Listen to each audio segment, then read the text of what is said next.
بدستور بے ہوش ہے جناب، مجھے خدشہ ہے کہ کہیں اندرونی چوٹ نہ ہو۔ اگر یہ مر گیا تو اس کے ساتھ 3-4 افراد کو مرنا پڑے گا۔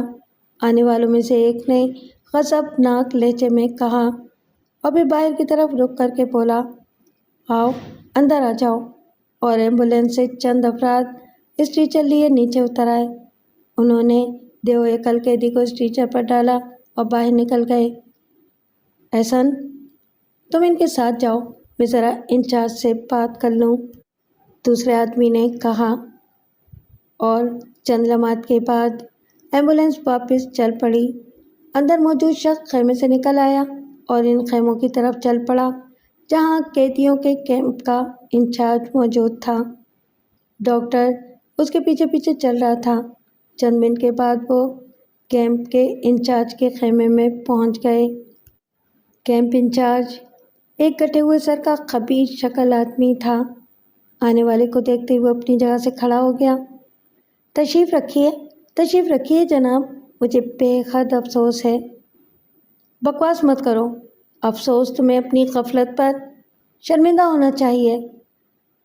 تم اپنی ذمہ داریوں کے لیے قطعی نااہل ثابت ہوئے ہو، آنے والے نے خوخار لہجے میں کہا۔ لیکن سنیے تو صحیح جناب، تمام قیدی مختلف علاقوں میں دور دراز تک پھیلے ہوئے ہیں۔ میں ہر جگہ تو نگاہ نہیں رکھ سکتا تھا، اور یہ بات میں عام محافظوں کو بتا نہیں سکتا تھا کیونکہ وہ بھی قیدی ہوتے ہیں۔ میں بھی یہی کہنا چاہتا ہوں کہ تم اتنے ذہین نہیں ہو کہ خوش اسلوبی سے یہ کام کر سکتے۔ تمہیں میرے ساتھ چلنا ہوگا تاکہ اگر اسے کچھ ہو گیا تو میں تمہیں مجرم کی حیثیت سے حکومت کے حوالے کر سکوں۔ انچارج کی گردن لٹک گئی اور پھر آنے والے نے دوسری طرف مڑتے ہوئے کہا، میرے ساتھ دوسرے کیمپ تک چلو۔ اور انچارج مردہ قدموں سے اس کے ساتھ چل پڑا۔ باہر انچارج کی جیپ کھڑی تھی۔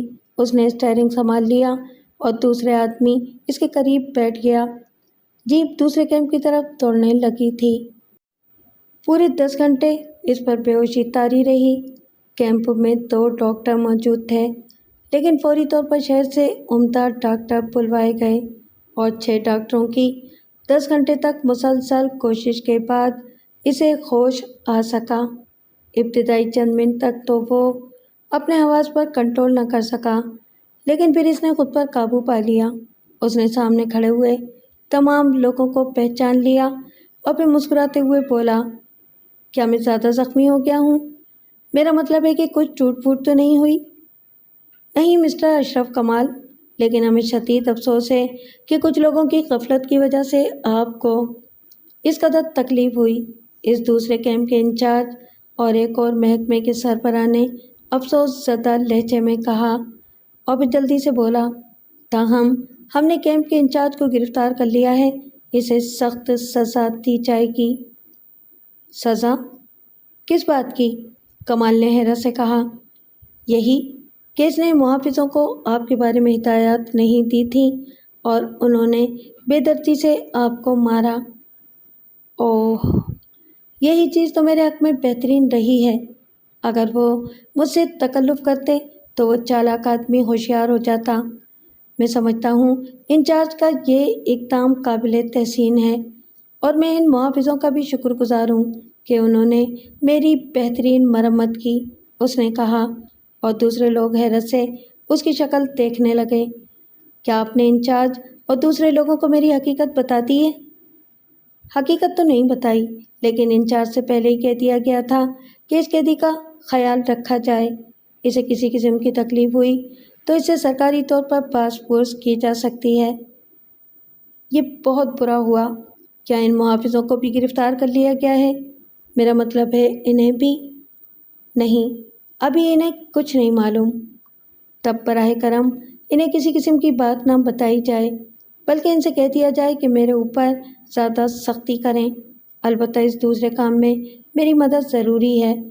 ایسا نہ ہو کہ محافظ ہم لوگوں کو ڈھیری کر دیں۔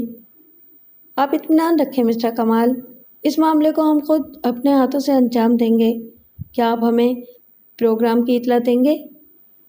ضرور، انتہائی کوشش کروں گا۔ اس کے بعد سب کچھ آپ کے ذمے ہوگا۔ اگر کسی بھی موقع پر آپ پیچھے رہ گئے تو کام بگڑ سکتا ہے، کمال نے کہا۔ آپ پوری طرح مطمئن رہیں۔ براہ کرم ڈاکٹر میرے لیے کوئی ایسا انتظام کریں کہ میں زیادہ دیر بستر پر نہ رہوں، بس یہ احسان ہوگا۔ آپ کو صرف 24 گھنٹے آرام کی ضرورت ہے، اس کے بعد آپ چاقو چوبند ہوں گے، ڈاکٹر نے جواب دیا۔ 24 گھنٹے؟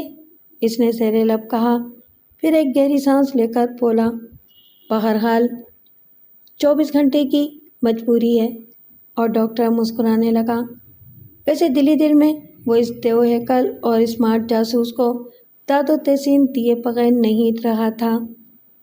20 گھنٹے کے بعد ہی ڈاکٹروں نے اسے فٹ قرار دے دیا۔ یوں تو اس کے جس قدر چوٹیں آئی تھیں وہ 1 مہینے تک بستر پر ڈالنے کے لیے کافی تھیں، لیکن اس جیسے آدمی کے لیے بستر پر لیٹنا قبر میں لیٹنے کے مترادف تھا۔ البتہ انچارج کو ہدایت کر دی گئی تھی کہ اس سے کوئی سخت کام نہ لیا جائے۔ اسپتال سے رخصت ہوتے وقت اس نے جسم کے مختلف حصوں پر پٹیاں بندھوا لی تھیں، اور پھر 2 دن صبر سے گزرے۔ ان 2 دنوں میں بھی اس نے پہاڑیوں میں کام کیا اور ارسلان جوشی سے دور دور رہا، لیکن یہ فاصلہ اتنا بھی نہ تھا کہ ارسلان اسے دیکھ بھی نہ سکتا۔ اس نے کئی بار ارسلان کو اپنی طرف گھورتے پایا، لیکن خود اس کی طرف متوجہ نہ ہوا۔ اس کے علاوہ شام کو کیمپ کے اس باڑے سے وہ دور رہتا جس میں ارسلان ہوتا، چنانچہ اس وقت بھی ارسلان اس سے ملاقات نہ کر سکتا تھا۔ ان 2 دنوں میں بھی خفیہ طور پر اس کا علاج ہوتا رہا۔ ڈاکٹر اسے اعلیٰ درجے کے انجیکشن اور ایسی دوائیں سے دے رہے تھے جو اس کی اصل قوت سے کئی گنا زیادہ طاقتور کرنے والی تھیں، اور تیسرے دن کمال نے اپنے جسم کو بے حد چاق و چوبند محسوس کیا۔ اب وہ بالکل ٹھیک تھا، اور اس شام جب دھوپ سے تپتی ہوئی پہاڑیاں شام کی چھاؤں تلے آ گئیں اور قیدی کیمپ کی طرف پلٹے تو کمال کا رخ اس کیمپ کی طرف تھا جس میں ارسلان جوشی موجود تھا۔ وہ خاردار تاروں سے اندر داخل ہو گیا، اور دوسرے قیدیوں کے اندر آنے کے بعد دروازہ بند ہو گیا۔ تمام قیدی گھاس پھوس کے اس عارضی سائبان کے نیچے پہنچ کر لمبے لمبے لیٹ گئے، جس کے نیچے بھی کھانسی بچھی ہوئی تھی اور جو پتلے پتلے بانسوں پر بہت دور تک پھیلا ہوا تھا۔ خاردار تاروں کے چاروں طرف بنے ہوئے مچانوں پر اور کیمپ کے دروازے پر مسلح سنتری مستعد ہو گئے۔ ابھی تھوڑی دیر کے بعد شام کی چائے ملنے والی تھی۔ چائے کا گونگ بجا اور قیدی ہاتھ میں تام چینی کے مگ لیے ایک لائن میں کھڑے ہونے لگے۔ وہ بھی لائن میں آ گیا اور اپنی باری کا انتظار کرنے لگا۔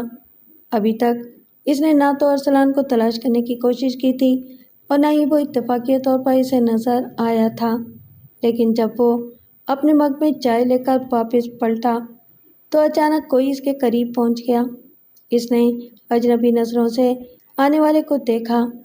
ارسلان کو دیکھنے کے باوجود اس کی آنکھوں کی اجنبیت بدستور برقرار رہی۔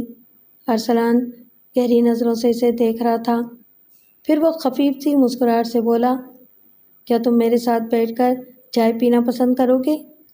اس نے داہنے کندھے سے اسے آگے بڑھنے کا اشارہ کیا، اور ارسلان اس کے قدم سے قدم ملا کر چلنے لگا۔ سائبان کے انتہائی کونے میں پہنچ کر وہ گھاس پر بیٹھ گئے۔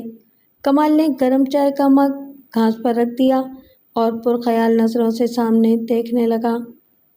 تمہاری زخم کیسے ہیں؟ ارسلان نے چند لمحات کے بعد مہرے سکوت توڑی، اور وہ چونک کر ارسلان کو دیکھنے لگا۔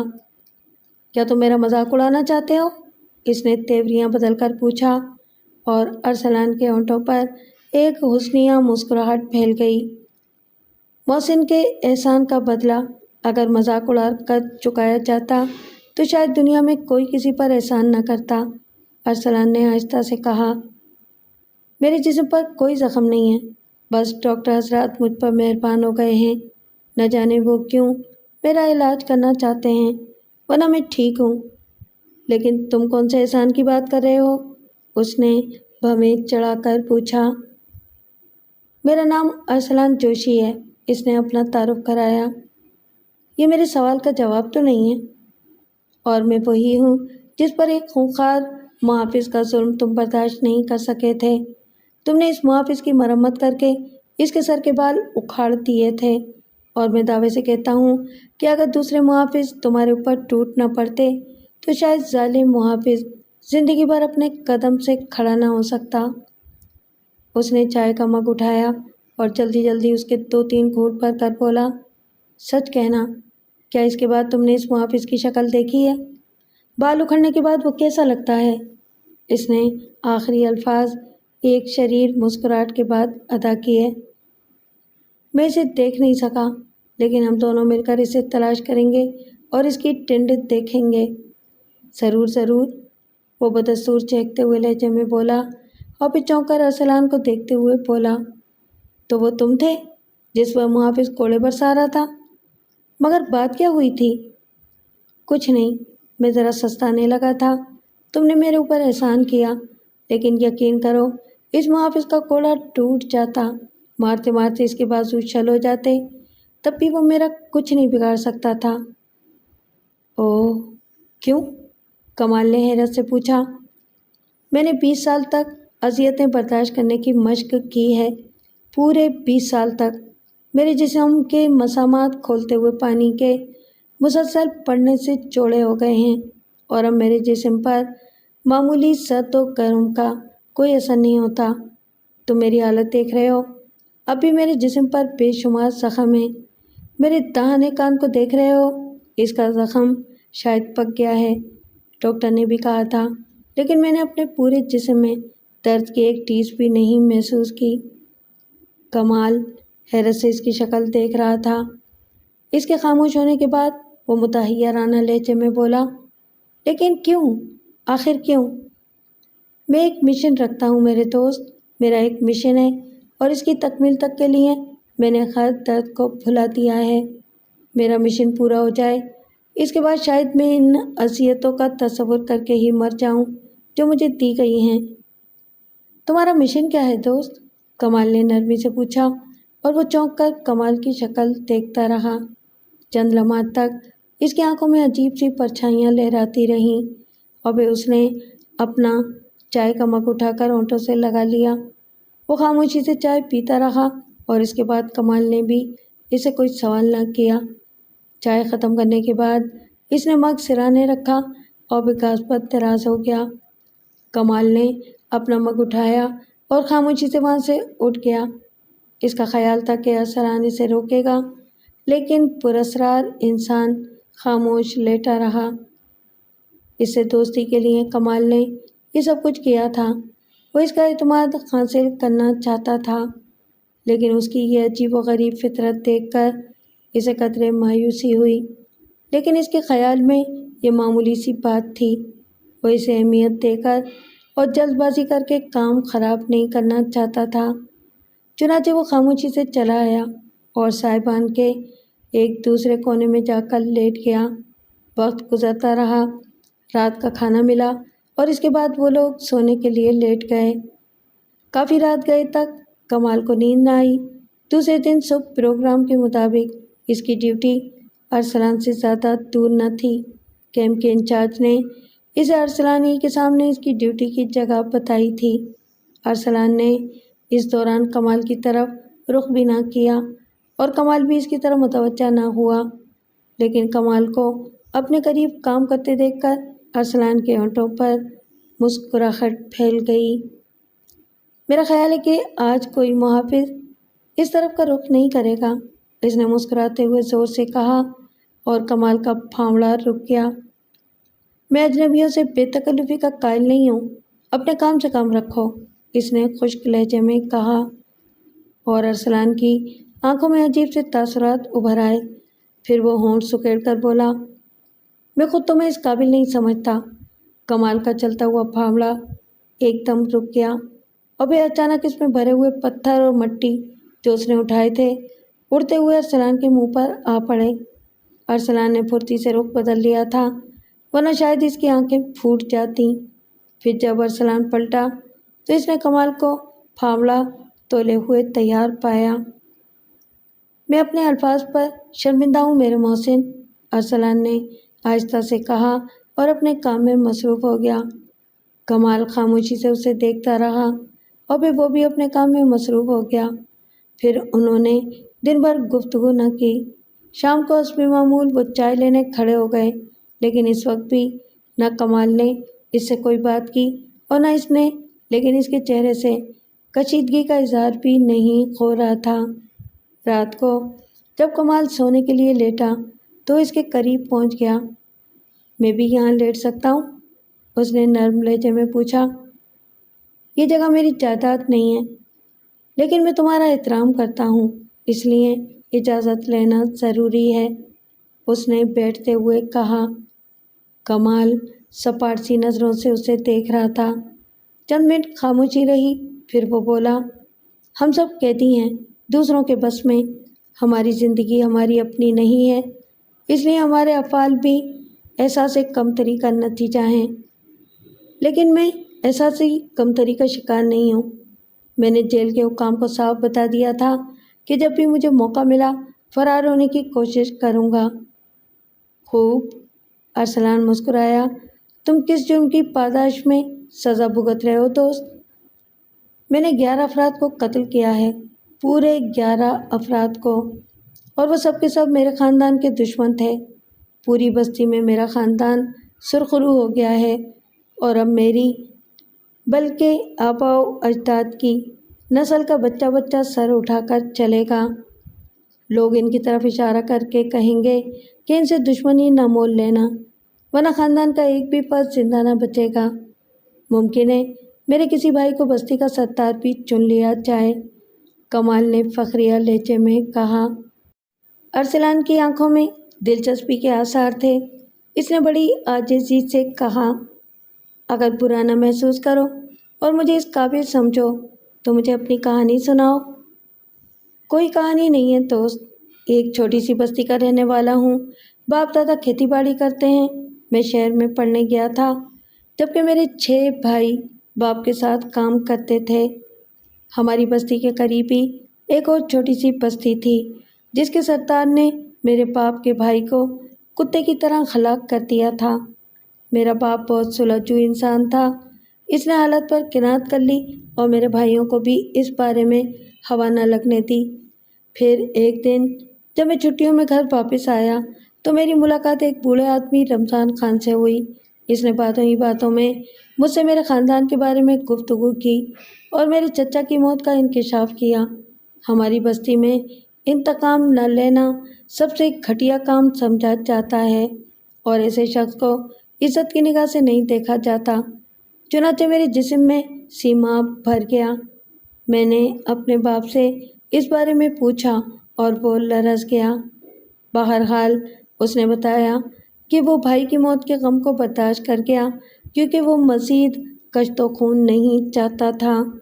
وہ نہیں چاہتا تھا کہ یہ دشمنی آگے بڑھے اور پشتہ پشت چلے۔ میرے بھائی اس بات پر بگڑ گئے اور ان میں سے ہر بھائی خود کو اس انتقام کے لیے پیش کرنے لگا۔ میں نے ان سب کی زبان بند کر دی۔ وہ شادی شدہ اور بال بچے دار تھے۔ میں نے ان سے کہا کہ وہ اپنے بچے پالیں، میں تنہا ہوں اور انتقام میں لوں گا۔ میں نے ان سے کہا کہ جب میں انتقام لوں گا تو ظاہر ہے اس خاندان کے لوگ بھی اپنے کسی آدمی کی موت کا انتقام لیں گے۔ اس وقت میرے بھائیوں کو حسرت نکالنے کا موقع مل جائے گا، اور اس بات پر وہ مان گئے۔ لیکن میرے ذہن میں ایک اور ہی اسکیم تھی۔ میں ایسا موقع ہی نہ آنے دینا چاہتا تھا جو میرے خاندان میں کوئی اور المیہ ہوتا۔ چنانچہ سب سے پہلے میں نے اس خاندان کے افراد کی تعداد معلوم کی۔ کل 11 مرد تھے، اور ایک رات وہ 11 کے 11 موت کے گھاٹ اتر گئے۔ دوسری صبح پوری بستی میں کوہرام مچا ہوا تھا، اور میں فخریہ ایک ایک سے کہتا پھر رہا تھا کہ میرے خاندان سے دشمنی کا یہی نتیجہ نکلے گا۔ اس کے بعد پولیس نے مجھے گرفتار کر لیا، مقدمہ چلا اور مجھے سزائے موت ہو گئی۔ لیکن ابھی قدرت کو میری موت منظور نہ تھی۔ کچھ قیدیوں کو رہائی ملی اور کچھ کو سزائے موت معاف ہو گئی۔ میں بھی دوسرے قیدیوں میں سے ایک ہوں۔ کمال خاموش ہو گیا۔ بلا شبہ اس نے ایک بہترین کہانی گھڑی تھی جس نے ارسلان جوشی کو بہت متاثر کیا اور وہ کہانی کے تاثر میں کئی منٹ تک ڈوبا رہا۔ پھر گردن اٹھا کر بولا، میں بھی ایک قبیلے سے ہی تعلق رکھتا ہوں میرے دوست، لیکن میری کہانی تم سے مختلف ہے۔ تمہیں وہ کہانی ذرا بھی دلچسپ محسوس نہ ہوگی۔ فضول بات مت کرو، میں جانتا ہوں تم میرے اوپر اعتماد نہیں کرتے۔ جب اپنے بارے میں بتانا نہیں چاہتے تو اس کا تذکرہ کیوں کرتے ہو؟ کمال نے ناراضگی کا اظہار کیا۔ یہ بات نہیں میرے دوست، میں کسی سے دوستی نہیں کرتا، تم سے بھی نہ کرتا، لیکن تم پہلے غمخوار تھے جس نے میرے اوپر ہونے والے ظلم کو روکا، اور بلا شک بوڑھی ماں نے تمہارے بارے میں پیشین گوئی کرتی تھی۔ بوڑھی ہارا ہمیں صحیح راستہ دکھاتی ہے اور ہم اس کی پیروی کرتے ہیں، چنانچہ میں تمہیں اپنی کہانی ضرور سناؤں گا۔ اس نے چاروں طرف دیکھا اور مدھم لہجے میں بولا، میرا قبیلہ جوشی کہلاتا ہے، ایک ویران علاقے میں جہاں آبادی کا تصور بھی نہیں ہے ہم رہتے ہیں۔ ہماری چھوٹی سی دنیا ہے جہاں ہم کھیتی باڑی کرتے ہیں، بھیڑیں اور دوسرے جانور پالتے ہیں اور انہی پر ہماری گزر بسر ہوتی ہے۔ صدہا سال سے ہم اس زمین پر آباد ہیں۔ ہمارے یہاں بھی تمہارے یہاں کا سا نظام ہے، یعنی ایک سردار ہوتا ہے اور پوری بستی اس کی اطاعت کرتی ہے۔ پچھلے 200 سال سے اس بستی پر میرے خاندان کی سرداری ہے اور میں اس بستی کا، اس قبیلے کا موجودہ سردار ہوں۔ ہماری ایک عبادت گاہ ہے جس کی عمر کا کوئی صحیح اندازہ نہیں بتا سکتا۔ بوڑھی ماں ہارا بتاتی ہے، یہ جب اس کی نانی اس کی عمر کی تھی تب بھی وہ عبادت گاہ اسی طرح قائم تھی، اور اس کی نانی نے اسے بتایا تھا کہ وہ بھی اپنے بزرگوں سے اس عبادت گاہ کی قدامت کے تذکرے سنتی رہی ہے۔ اسے تم اندازہ لگاؤ کہ وہ عبادت گاہ کتنی پرانی ہے۔ صدیوں سے وہ عبادت گاہ قائم ہے، لیکن پچھلی چند صدیوں قبل اس عبادت گاہ کا حسن چھن گیا۔ ہمارے ہاں روشنیوں کے لیے چراغ جلتے ہیں کیونکہ ہماری بستی تمہاری بستیوں کی طرح روشن نہیں ہے، لیکن عبادت گاہ میں دن نکلا رہتا تھا اور اس کی روشنی وہ ہیرے تھے جو عبادت گاہ کی طرح نہ جانے کتنے قدیم تھے۔ یہ ہیرے جگہ جگہ جڑے ہوئے تھے جن کی روشنی اس عبادت گاہ کو منور کرتی تھی۔ کہا جاتا ہے کہ ایک بار ایک بھٹکا ہوا پادری ادھر آ نکلا۔ وہ راہب تھا، گو کہ وہ غیر مذہب کا تھا، لیکن ایک روحانی پیشوا ہونے کی حیثیت سے وہ ہمارے لیے محترم تھا۔ ہم نے اسے پناہ بھی دی۔ پادری نے ہمارے مذہب کے بارے میں بھی بہت کچھ کہا جس سے ہم اس کے معتقد ہو گئے۔ ہم نے اسے بتایا کہ جب بھی ہمارے قبیلے پر کوئی مصیبت نازل ہوتی ہے ہم اس عبادت گاہ میں جا کر خدا سے دعا مانگتے ہیں اور مصیبت یوں ٹل جاتی ہے جیسے کچھ ہوا ہی نہیں تھا۔ یہ ہمارا ایمان تھا۔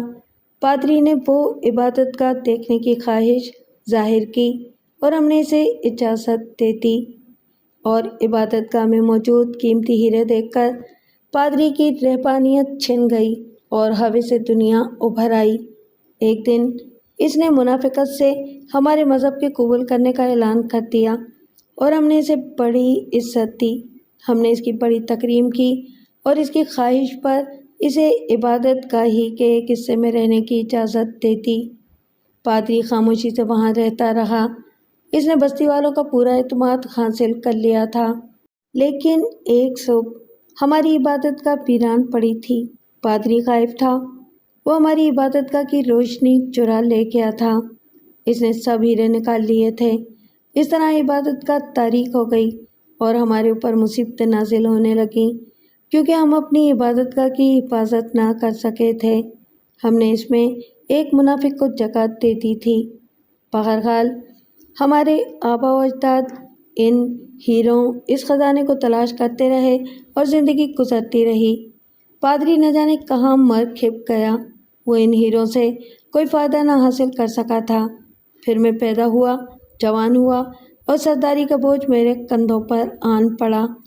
دوسرے لوگوں کی طرح میں نے بھی قسم کھائی کہ میں عبادت گاہ کی روشنی واپس لاؤں گا، اور میں نے اس کے لیے کوششیں شروع کر دیں۔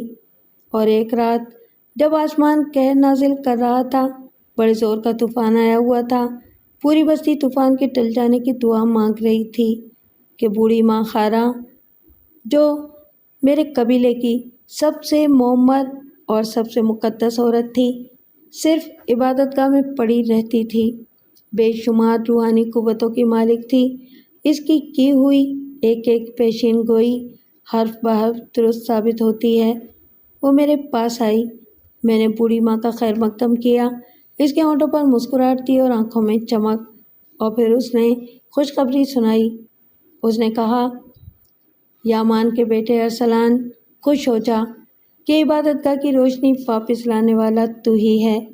یہ روشنی تیرا مقدر ہے، لیکن اس کے حصول کے لیے تجھے جس قدر سختیاں جھیلنا پڑیں گی، اس کا تو تصور بھی نہیں کر سکتا۔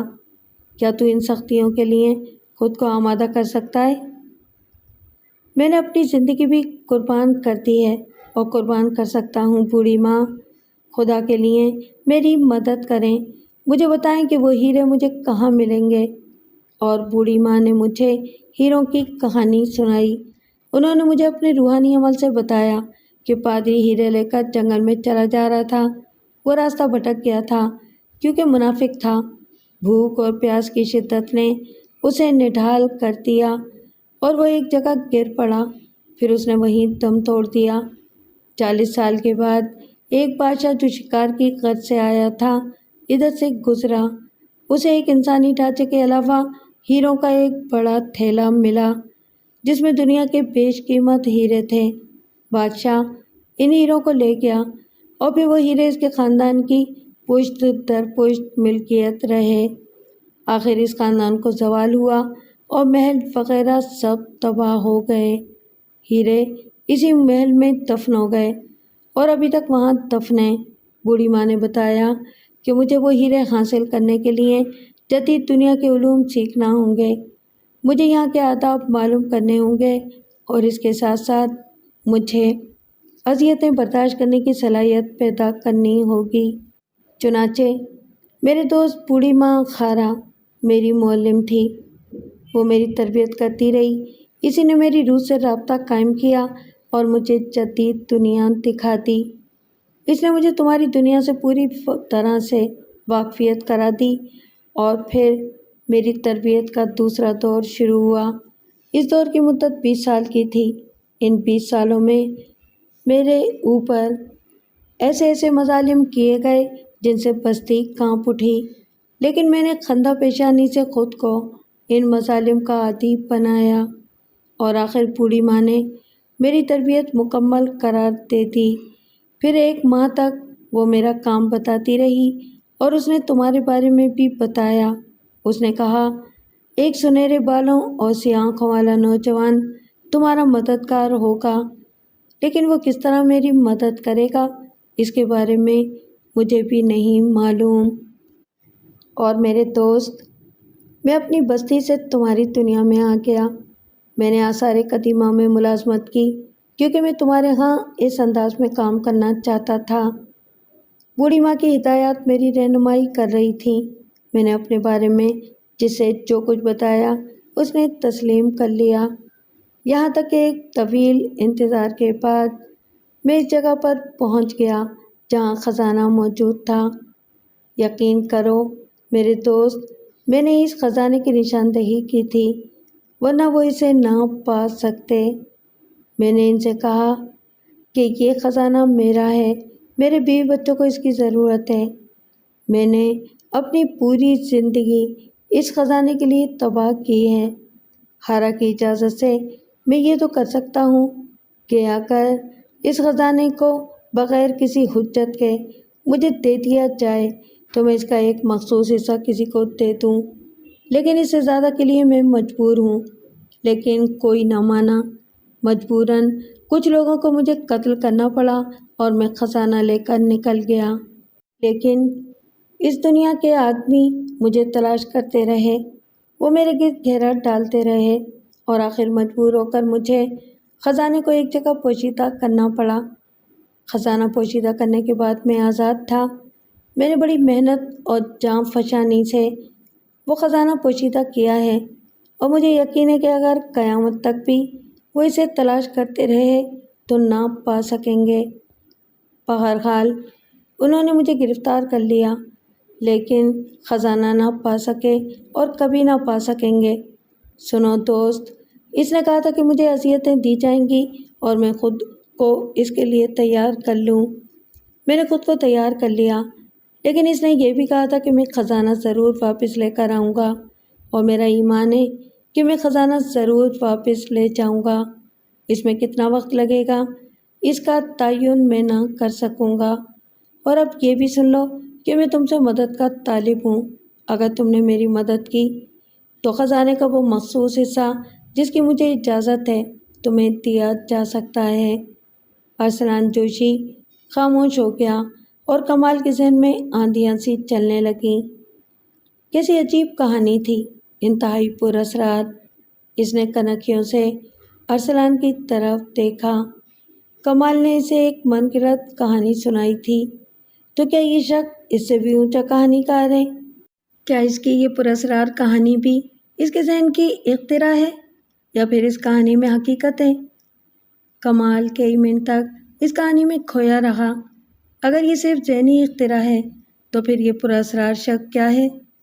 کمال نے اسے اس وقت بھی دیکھا تھا جب وہ جلتے سورج کے نیچے پھاوڑا پھینک کر کھڑا ہو گیا تھا۔ اس کا رخ آسمان کی طرف تھا اور محافظ اس پر کوڑے برسا رہا تھا۔ اس کے جسم سے خون رس رہا تھا، لیکن کمال نے اس کے چہرے پر کرب کا ایک بھی تاثر نہ دیکھا۔ اگر صرف خزانے کے حصول کے لیے یہ اذیتیں برداشت کی جا رہی ہیں تو دنیا کی سب سے حیرت انگیز بات تھی اس قدر قوت برداشت کا مظاہرہ اس سے پہلے دیکھا نہ سنا۔ البتہ کوئی روحانی جنون ہی انسان کو اتنا دور لے جا سکتا ہے۔ بہرحال کہانی حقیقت ہو یا فرضی، اشرف کمال کو اس سے دلچسپی نہیں تھی جس کا تذکرہ ہو چکا تھا۔ کافی دیر تک خاموشی طاری رہی، پھر ارسلان نے ہی خاموشی کو توڑا۔ کیا سوچنے لگے؟ کیا تمہاری ہمت جواب دے رہی ہے؟ کیا تم میری مدد کرنے پر آمادہ نہیں ہو؟ یہ بات نہیں ہے ارسلان، میں اس کہانی کے بارے میں سوچ رہا ہوں۔ کیسی عجیب کہانی ہے، کیسی پر اسرار۔ تم نے کتنا صبر آزما انتظار کیا ہے، کیسی کیسی اذیتیں برداشت کی ہیں۔ میں سوچ رہا ہوں کہ کیا کوئی انسان اس قدر صابر ہو سکتا ہے؟ یہ تو کچھ بھی نہیں ہے میرے دوست۔ اگر مجھے ایسی ہزار زندگیاں ملیں تو میں اس کے حصول کے لیے اسی انداز میں کوشش کرتا رہوں گا، مگر تم نے میری بات کا جواب نہیں دیا۔ کیا تم میری مدد کرنے پر آمادہ ہو؟ اگر میں نہ کروں تو تمہاری بوڑھی ماں ہارا کی پیشین گوئی غلط ہو جائے گی۔ کمال نے مسکراتے ہوئے کہا، ہارا کی پیشین گوئیوں پر مجھے اس قدر یقین ہے جس قدر اپنی زندگی پر۔ اگر تم میرا ساتھ دینے سے انکار کر دو گے تو میں یہی سمجھوں گا کہ تم وہ نہیں ہو جو میں سمجھ رہا ہوں، اور پھر میں اسے تلاش کروں گا جس کے بال تمہاری طرح سنہرے اور آنکھیں سیاہ ہوں گی۔ مگر بوڑھی ماں کی پیشین گوئی غلط نہیں ہے ارسلان۔ میں دل و جان سے تمہاری مدد پر آمادہ ہوں۔ بتاؤ میں تمہارے لیے کیا کر سکتا ہوں؟ کمال نے کہا، اور ارسلان جوشی اسے عجیب سی نظروں سے دیکھنے لگا۔ پھر چند ساتھ کے بعد بولا، تمہاری شخصیت بھی کم پر اسرار نہیں ہے، تم بے حد عجیب انسان ہو۔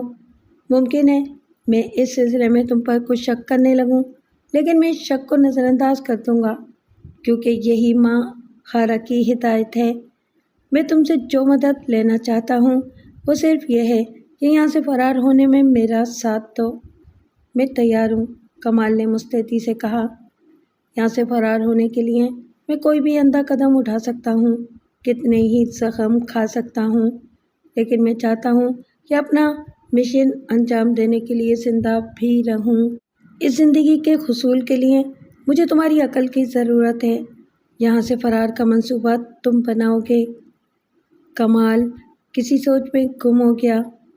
جس کام کے لیے وہ ایک قیدی کی شکل میں یہاں آیا تھا، جس کام کے لیے اس نے عیش و آرام کی زندگی خیر بات کہتی تھی، اور ان ویران پہاڑیوں میں دوسرے قیدیوں کی طرح پتھر توڑ رہا تھا، وہ آج پائے تکمیل کو پہنچ گیا تھا۔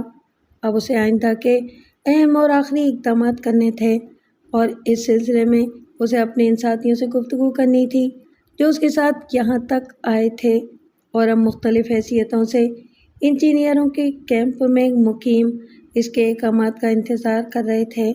ان لوگوں سے گفتگو کے بعد یہاں سے مصنوعی فرار کا پروگرام ترتیب دینا تھا، ایسا پروگرام جس پر ارسلان جوشی کو بھی شبہ نہ ہو سکے۔ میں مکمل طور پر تمہارے ساتھ دوں گا ارسلان، میرا وعدہ ہے، ہیرو کے لالچ میں نہیں بلکہ ایک دوست کی حیثیت سے، اس نے کہا، اور ارسلان کی آنکھوں میں ممنونیت کے جذبات ابھر آئے۔ جی ہاں مسٹر کمال، پروگرام کی ابتدا کل سے کر دی جائے گی۔ کل آپ کی ڈیوٹی بائیں سمت کی چٹانوں میں چٹانیں اڑانے پر لگا دی جائے گی۔ آپ کے ساتھی ارسلان اور چند دوسرے لوگ ہوں گے۔ آپ اپنا کام نہایت خوش اسلوبی سے انجام دیں گے۔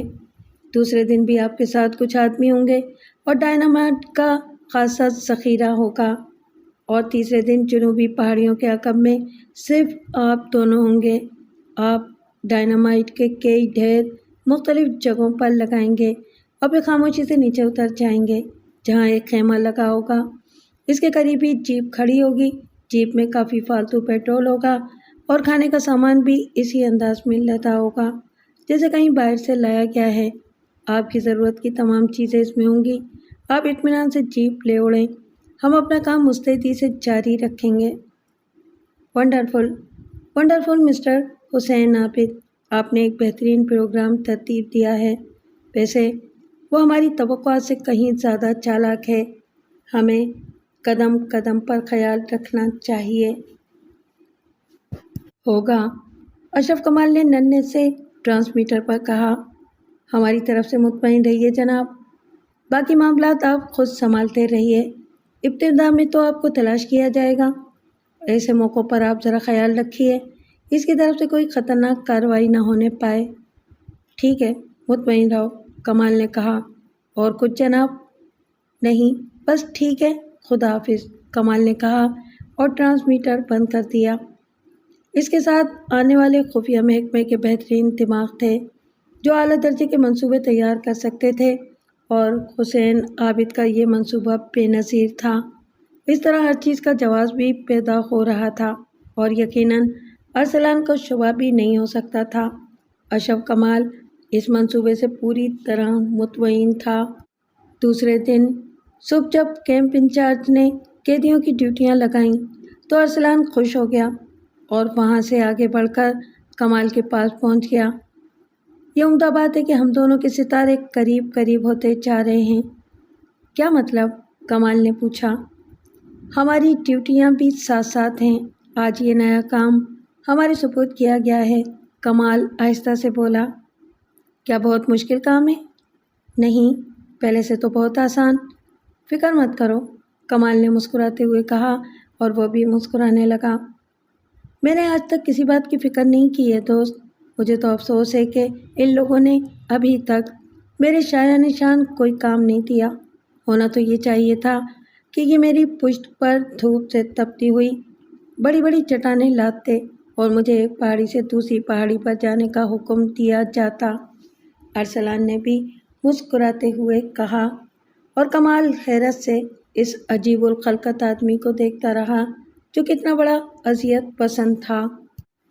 چٹانیں توڑنے کا کام ارسلان کو بہت پسند آیا۔ ڈائنامائٹ کے ذخیرے فٹ کرنے میں وہ بہت جلد ایکسپرٹ ہو گیا، اور بلاسٹ باکس کا ہینڈل دبانے کے لیے بھی وہ اس طرح بے چین نظر آتا جیسے کوئی بچہ کسی پسندیدہ کھلونے سے بار بار کھیلنا چاہتا ہو۔ پورا دن اسی طرح گزرا۔ اس شام بھی وہ بہت خوش تھا۔ کافی دیر تک وہ اپنی خوبصورت اور محبت کرنے والی بیوی اور پیارے پیارے بچوں کا تذکرہ کرتا رہا۔ اس نے بستی کے چند بے وقوفوں کے لطیفے بھی سنائے اور خوب ہنستا رہا۔ نہ جانے کیوں وہ اتنا خوش تھا۔ پروگرام کے مطابق دوسرے دن بھی وہی کام ان کے سپرد کیا تھا۔ آج کا دن بھی بہت مسرور گزرا۔ ارسلان کے ذہن میں وہ پروگرام نہیں آیا اور نہ ہی اس نے کمال سے اس بارے میں کچھ پوچھا کہ وہ فرار کے منصوبے پر غور کر رہا ہے کہ نہیں۔ حسب معمول دن بھر کام کرنے کے بعد وہ شام کو واپس آ گئے۔ اس دن بھی ارسلان حسب معمول خوش تھا۔ رات کا کھانا کھانے کے بعد اس کے قریب لیٹتے ہوئے بولا، یہ کام بہت عمدہ ہے۔ جب دھماکے سے پتھر اڑتے ہیں تو بڑا حسین لگتے ہیں، اور مجھے اپنی بستی سے دور، کافی دور، وہ آتش فشاں یاد آ جاتا ہے جسے دیکھے ہوئے طویل مدت ہو گئی ہے۔ کبھی کبھی وہ آتش فشاں کے کہے لگانے لگتا ہے اور آگ کے سرخ پتھر اسی طرح ہوا میں اڑتے ہیں۔ ہمارے بچے اس آتش بازی کو بہت شوق سے دیکھتے ہیں۔ اوہ، کبھی وہ آتش فشاں پھٹا نہیں؟ ایسی جگہ رہنا تو بے حد خطرناک ہے۔ نہیں، اس کے اور ہمارے درمیان ایک معاہدہ ہے۔ ہم ان سیاہ خطوط میں داخل نہیں ہوتے جو اس کی ملکیت ہیں اور جو قیمتی جواہر سے بھری پڑی ہیں، اور وہ ہم پر آتش فشانی نہیں کرتا۔ صدیوں سے یہ معاہدہ برقرار ہے۔ بزرگ کہتے تھے کہ عبادت گاہ کے ہیرے بھی اسی آتش فشاں کا عطیہ تھے جو اس نے عبادت گاہ کے لیے اچھال دیے تھے اور ہماری حدود میں پھینک دیے تھے۔ خوب، کمال نے دلچسپی سے کہا، اور پروگرام کا دن بھی آ گیا۔ آج کمال کے سینے میں عجیب سی انگڑائیاں ٹوٹ رہی تھیں۔ آج اسے اس کام کی ابتدا کرنی تھی جس کے لیے 3 ماہ سے تیاریاں ہو رہی تھیں۔ ڈیوٹیاں سپرد کرنے والے کیمپ انچارج نے لسٹ میں ان لوگوں کی ڈیوٹیاں جنوبی پہاڑیوں پر لگائیں، اور آج ان دونوں کو تنہا ہی کام کرنا تھا کیونکہ ان کے ساتھ کسی دوسرے کا نام نہیں پکارا گیا تھا۔ ان کی ضرورت کا سامان ان کے حوالے کر دیا گیا اور وہ چل پڑے۔ سپروائزر ان کے ساتھ تھا۔ اس نے انہیں وہ مقامات بتائے جہاں انہیں ڈائنامائٹ لگانے تھے، اور پھر وہ واپس چلا گیا۔ کمال ایک اونچی چٹان پر کھڑے ہو کر دور دور تک کے مناظر دیکھنے لگا، اور چند لمحات کے بعد ارسلان بھی اس کے قریب پہنچ گیا۔ چٹان سے دور دور کے مناظر نظر آ رہے تھے۔ سپروائزر ان کی نگرانی کر رہے تھے۔ انہیں چونکہ چند بڑی چٹانیں اڑانی تھی، اس لیے دور دور تک کوئی موجود نہیں تھا اور میدان صاف تھا۔ کمال کی نظریں عقبی سمت اٹھ گئیں۔ ایک ڈھلان دور تک چلا گیا تھا اور ڈھلان کے عقب میں ایک سفید رنگ کا خیمہ لگا ہوا تھا۔ خیمے کے سامنے ہی ایک جیپ کھڑی تھی۔ ارسلان نے چمکتی نظروں سے کمال کی شکل دیکھی اور کمال نے بھی اسی وقت اس کی طرف دیکھا۔ اس سے عمدہ موقع ہمیں پھر کبھی نہیں ملے گا، ارسلان نے سرگوشی کے انداز میں کہا۔ میں بھی یہی سوچ رہا ہوں، کمال بھی اسی انداز میں بولا۔ پھر کیا کرنا چاہیے؟ کمال نے ارسلان کی بات کا جواب نہیں دیا اور اس کی نظریں ڈائنامائٹ کی طرف اٹھ گئیں۔ پھر اس نے ارسلان کو اشارہ کیا اور وہ ایک بہت بڑی چٹان کے نیچے پہنچ گئے۔ کمال کے اشارے پر ارسلان ڈائنامائٹ اٹھا اٹھا کر دیتا رہا اور کمال ان سب کے سرے آپس میں منسلک کرنے لگا۔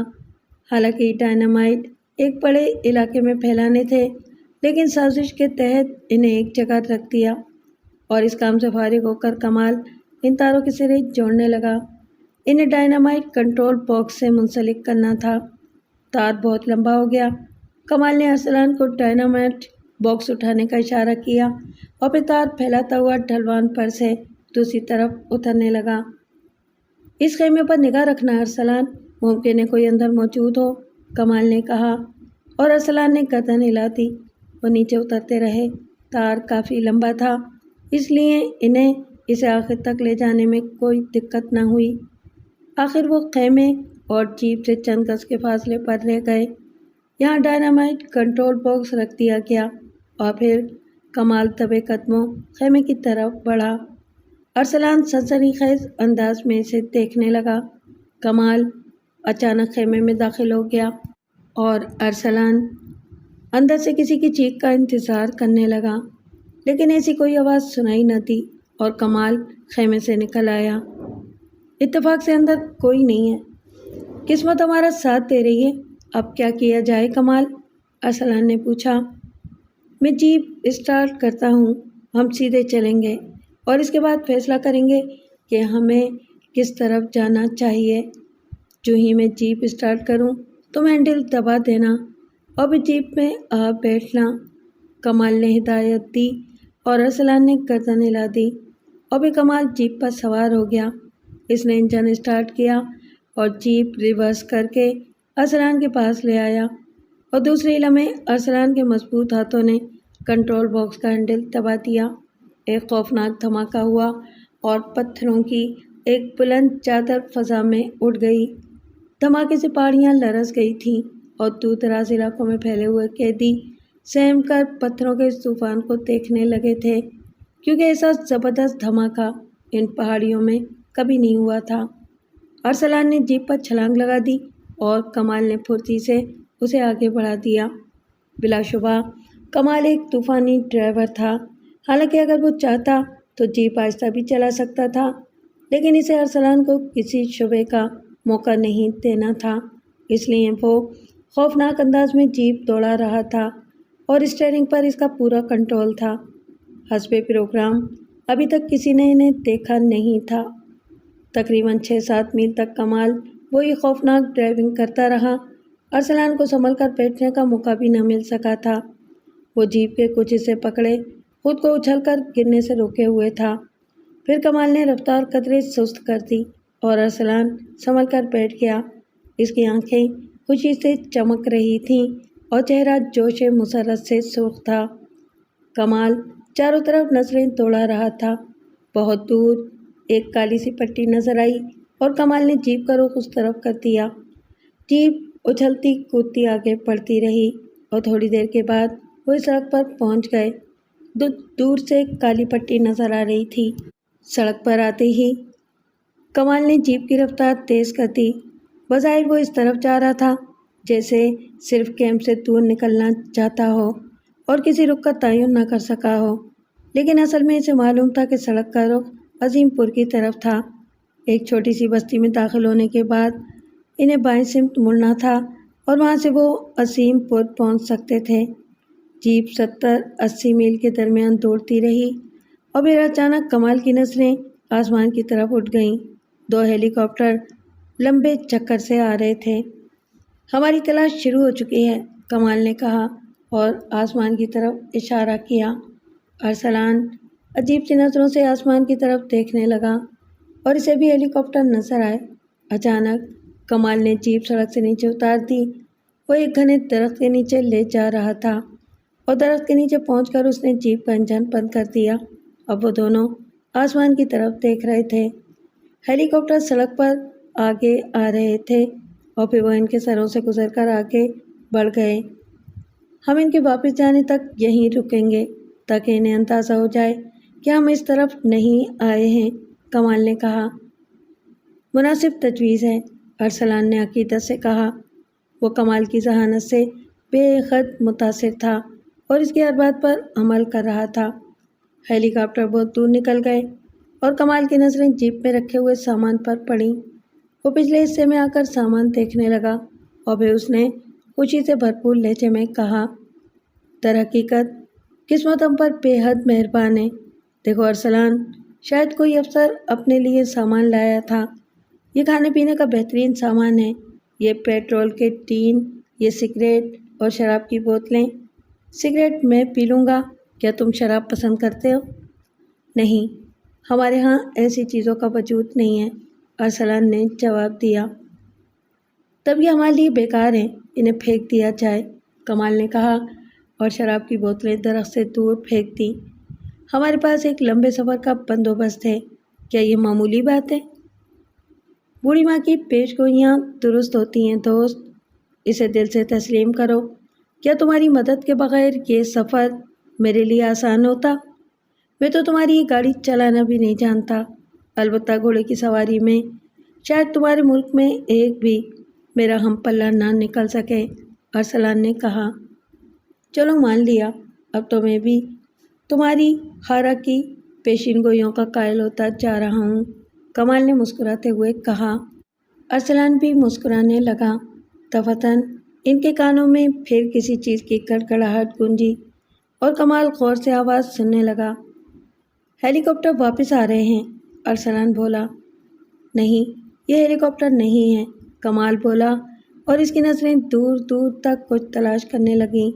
پھر انہوں نے چند گاڑیاں آتے دیکھیں۔ یہ گاڑیاں اسی طرف آ رہی تھیں جدھر ہیلی کاپٹر گئے تھے۔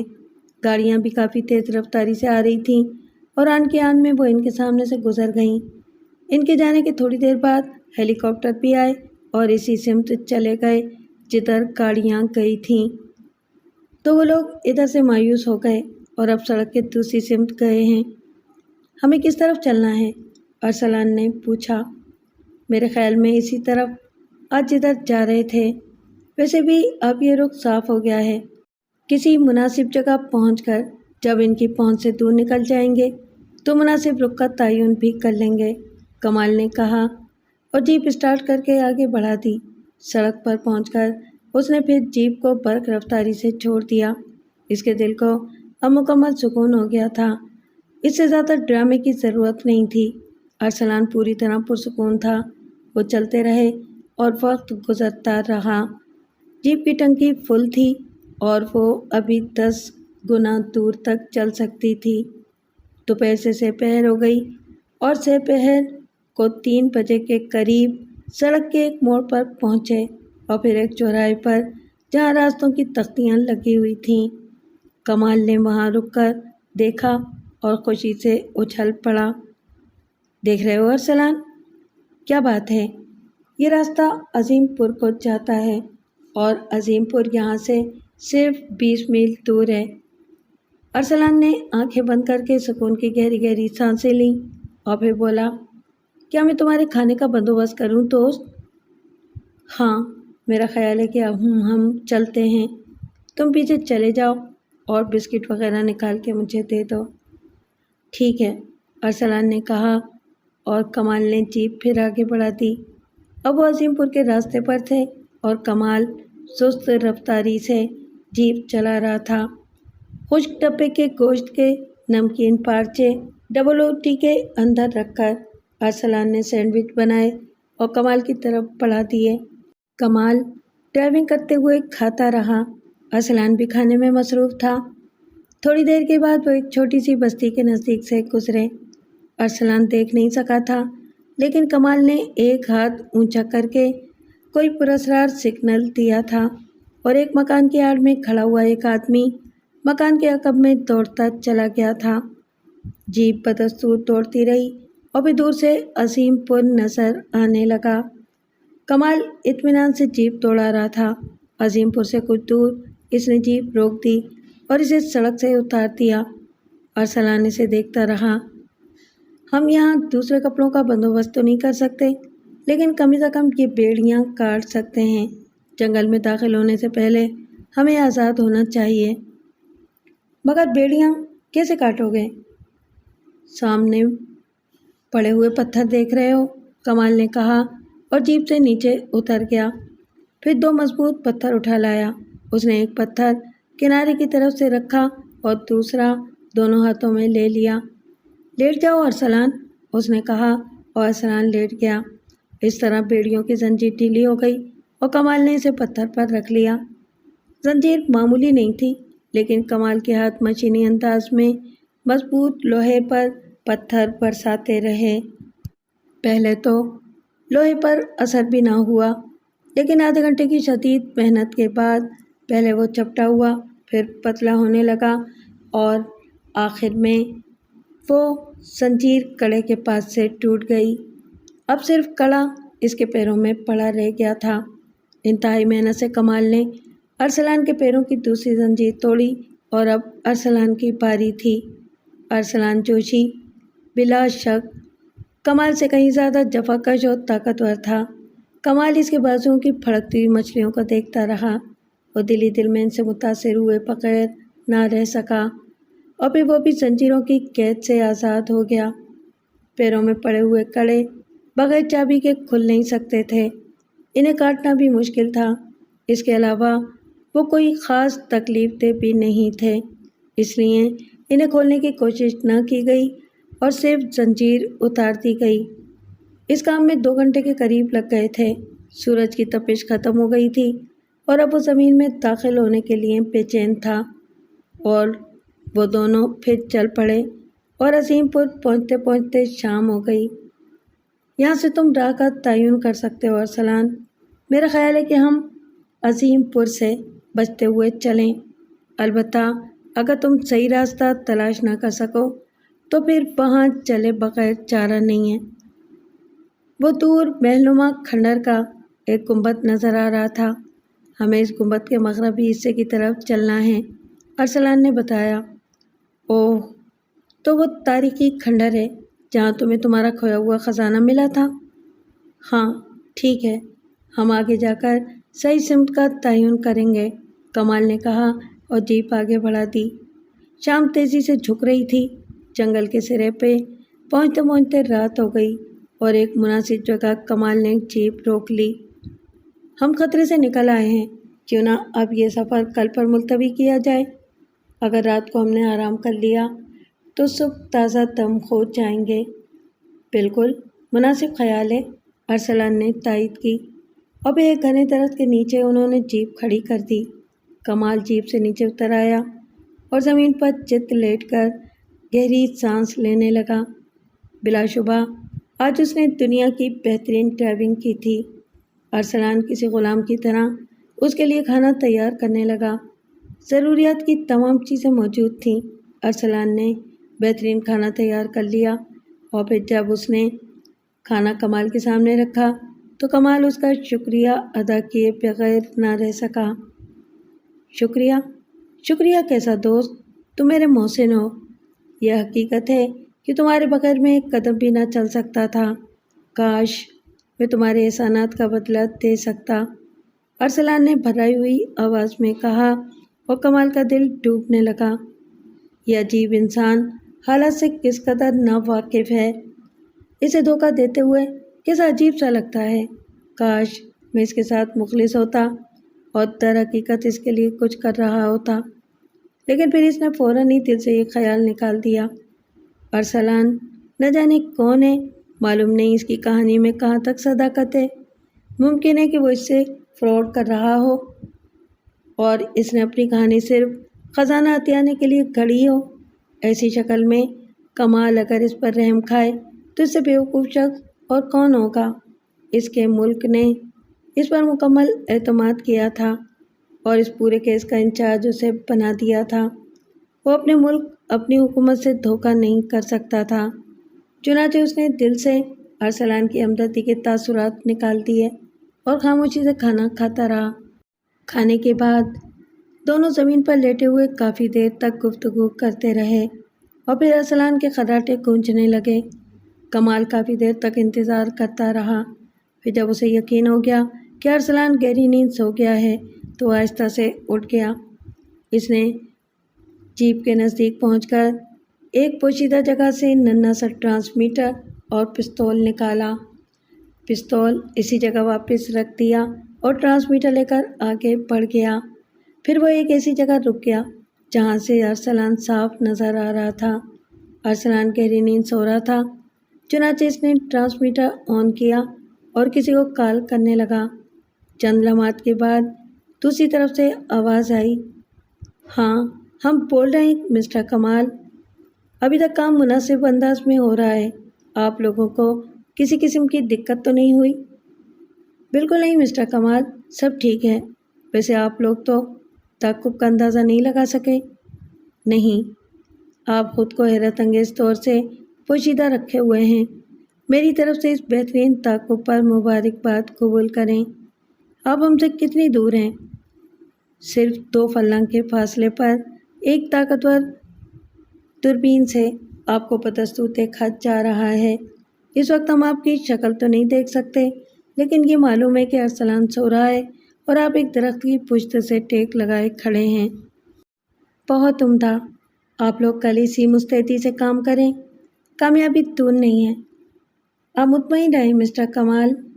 خدا حافظ، کمال نے کہا اور ٹرانسمیٹر بند کر کے خاموشی سے جیپ کی طرف بڑھ گیا۔ پھر اس نے ٹرانسمیٹر اسی جگہ رکھا اور دوبارہ ارسلان کے نزدیک آ کر لیٹ گیا۔ دوسرے دن صبح کے ناشتے کے بعد ان کا سفر پھر شروع ہو گیا۔ کمال اب چاقو چوبند تھا اور ارسلان اس کے کسی انداز سے تھکن کا اظہار نہ پہلے ہوا تھا اور نہ اب، البتہ اس کے چہرے پر خوشی اور جوش کے آثار ضرور تھے۔ اب وہ اپنے راستے کو بخوبی پہچان گیا تھا اور پوری طرح کمال کی رہنمائی کر رہا تھا۔ جیپ ناہموار راستے پر اچھلتی کودتی جا رہی تھی۔ کہیں کہیں بے حد دشوار راستہ تھا، لیکن کمال کی عمدہ ڈرائیونگ سے یہ مشکل بھی آسان ہو گئی۔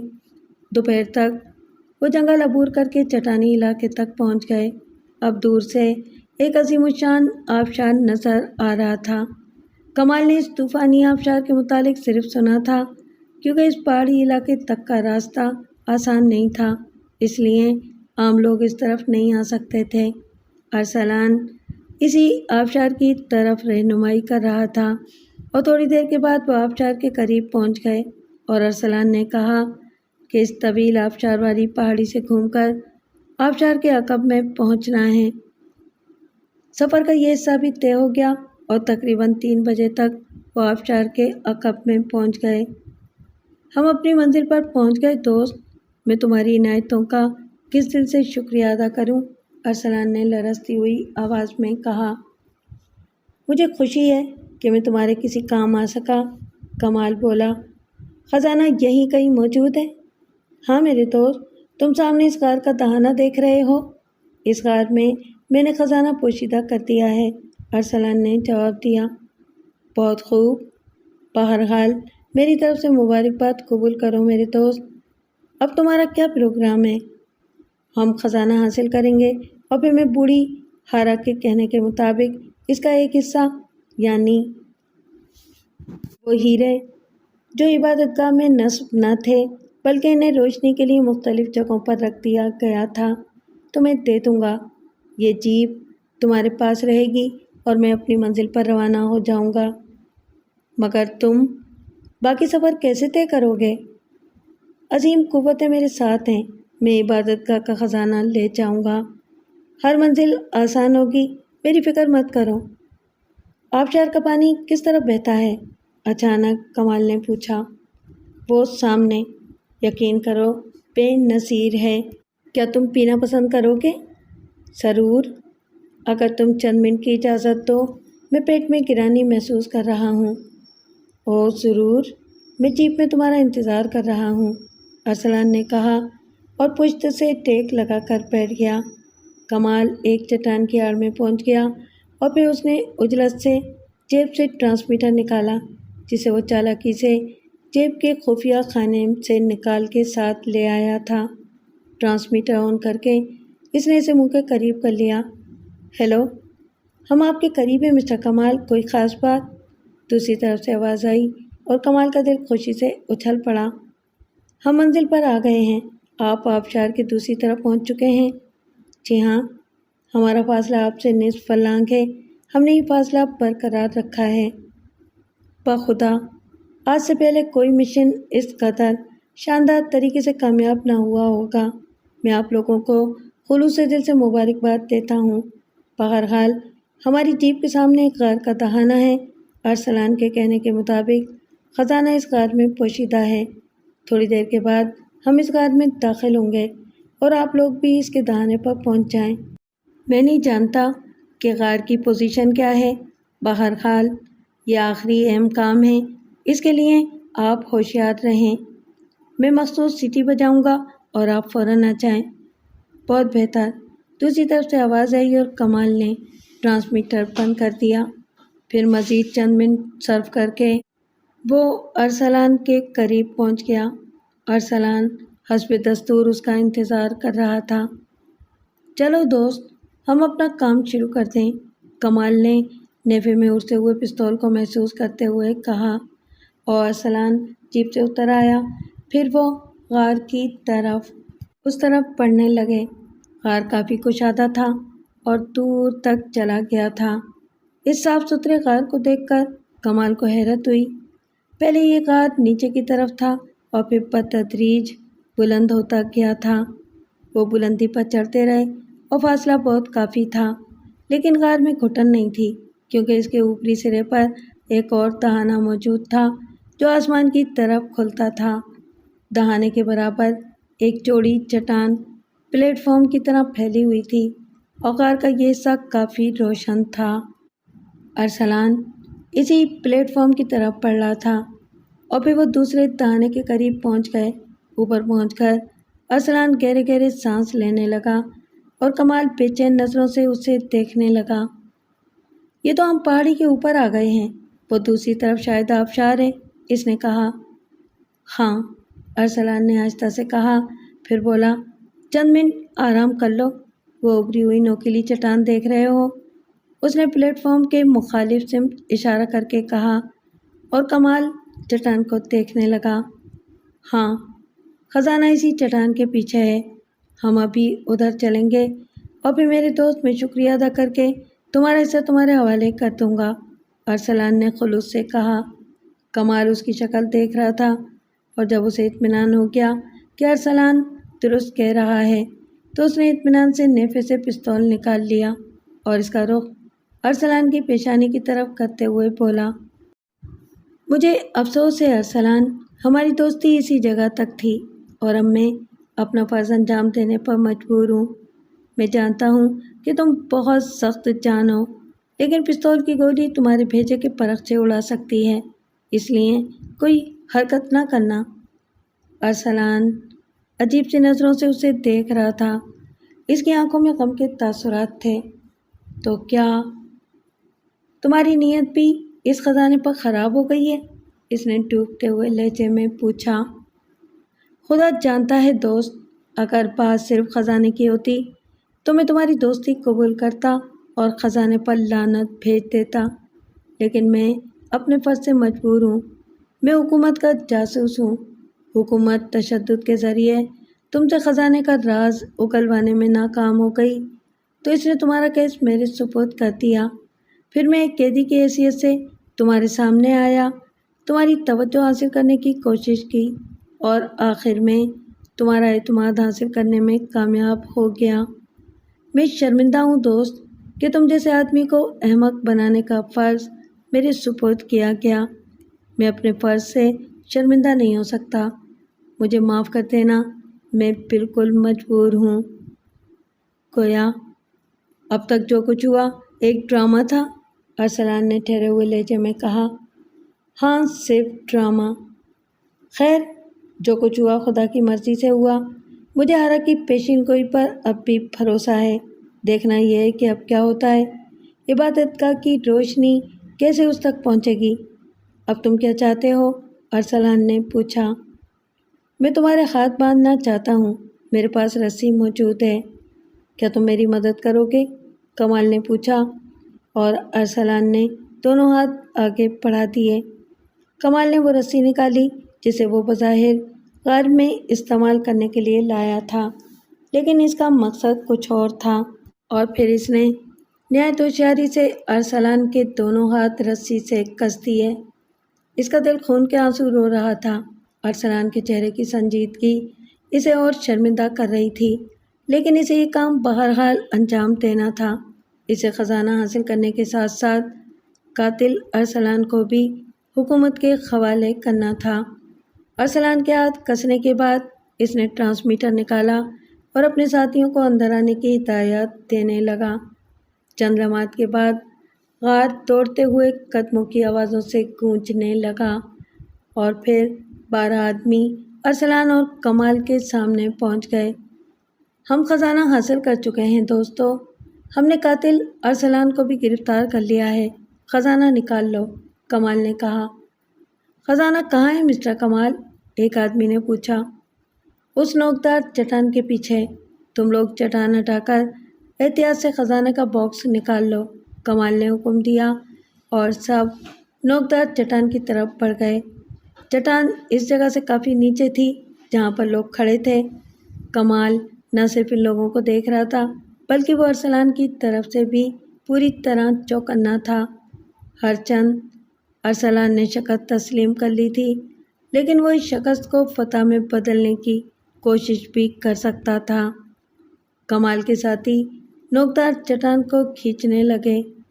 وہ چٹان بہت زیادہ وزنی نہ تھی، لیکن اس عمدگی سے پھنسی ہوئی تھی کہ اسے نکالنے میں انہیں کافی قوت صرف کرنا پڑی، اور جو ہی چٹان ہٹی، ایک خوفناک گڑگڑاہٹ کے ساتھ آبشار کا رخ بدل گیا۔ اس کا 3/4 پانی غار میں داخل ہو گیا، اور چٹان اکھاڑنے والے تنکوں کی طرح اس پانی میں بہہ گئے۔ پانی کی گڑگڑاہٹ میں ان کی چیخیں بھی نہ سنائی دے سکیں۔ کمال کی آنکھیں دہشت سے پھٹ گئیں۔ کئی منٹ تک وہ سمجھ بھی نہ پایا کہ یہ سب کیا ہو گیا۔ غار کی گہرائی سے وہ واقف تھا۔ پانی گہرائی کی طرف بہہ گیا اور اس کے ساتھی پانی کے ساتھ ہی بہہ گئے تھے۔ ان کی زندگی کا سوال ہی پیدا نہیں ہوتا تھا۔ تو ارسلان نے چوٹ کر دی تھی؟ اس نے پھٹی پھٹی آنکھوں اور خوف سے مڑے ہوئے ہونٹوں کے ساتھ ارسلان کی طرف دیکھا۔ ارسلان غمزدہ انداز میں گردن ہلا رہا تھا۔ بوڑھی ماں نے کہا تھا کہ خزانے کو میرے علاوہ کوئی عبادت گاہ تک نہ لا سکے گا۔ اس نے یہ بھی کہا تھا کہ خزانہ میرے ہاتھ آنے کے بعد کسی دوسرے کے پاس نہیں جائے گا۔ چنانچہ وہی ہوا۔ اس کی پیش گوئیاں درست ہوتی ہیں میرے دوست، آج تک اس کی ایک بھی پیش گوئی غلط نہیں نکلی۔ تو تم نے غداری کی ارسلان؟ تم نے 12 آدمیوں کو قتل کر دیا؟ بتاؤ خزانہ کہاں ہے، ورنہ میں تمہارے جسم میں 6 سوراخ کر دوں گا۔ خزانہ تو تمہاری پشت پر موجود ہے۔